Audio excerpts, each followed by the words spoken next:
ini sidang yang cukup panjang. Hari ini kami bisa menghadirkan 5 orang saksi ya. Yang pertama saksi dari Kementerian Agama ada 2 orang ya, yang memproses, yang kemudian juga mengetahui tentang bansos dan PIP dari Kementerian Agama. Kemudian yang kedua itu dari istri terdakwa ya, terdakwa. Dan terakhir kami hadirkan adalah saksi ahli atau ahli pertama hukum pidana ya, yang kedua adalah ahli psikolog.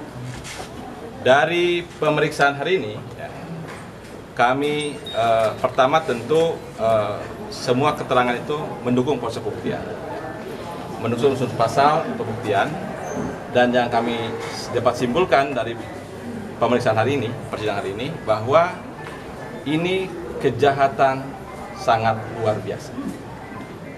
Ya, luar biasa. Tidak saja kemudian berdampak kepada korban, tapi juga menimbulkan dampak dan keresahan sosial yang luas. Itu yang kami tangkap dari ahli. Yang kedua, ya, perbuatan terdakwa ini itu termasuk dalam kategori yang disebut dengan ancaman krisis.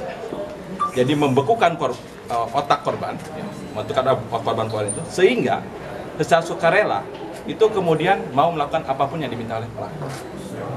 Jadi bukan hanya trauma saja.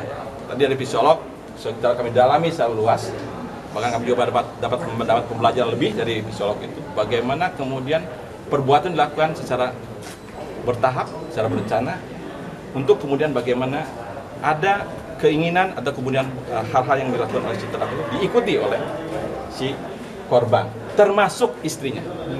Jadi kalau teman-teman sekalian menganggap bahwa kenapa ini baru terungkap sekarang, kenapa istrinya kemudian tidak mau melapor dan seterusnya, ini sebenarnya didesain seperti itu. Jadi dalam istilah fisiolog itu ada dalam dirusak fungsi otaknya. Sekaligus bukan organ otaknya, tapi fungsi otaknya dirusak. Sehingga orang kemudian tidak bisa membedakan mana itu benar, mana itu salah, mana kemudian bisa boro-boro melapor, boro menyampaikan. Istrinya pun seperti tidak berdaya.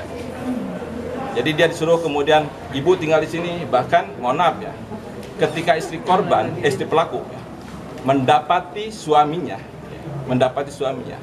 itu kemudian pas saat malam dia tidur bareng, naik ke atas tiba-tiba mendapati si pelaku itu sedang melakukan perbuatan tidak senonoh pada korbannya, nggak bisa apa-apa.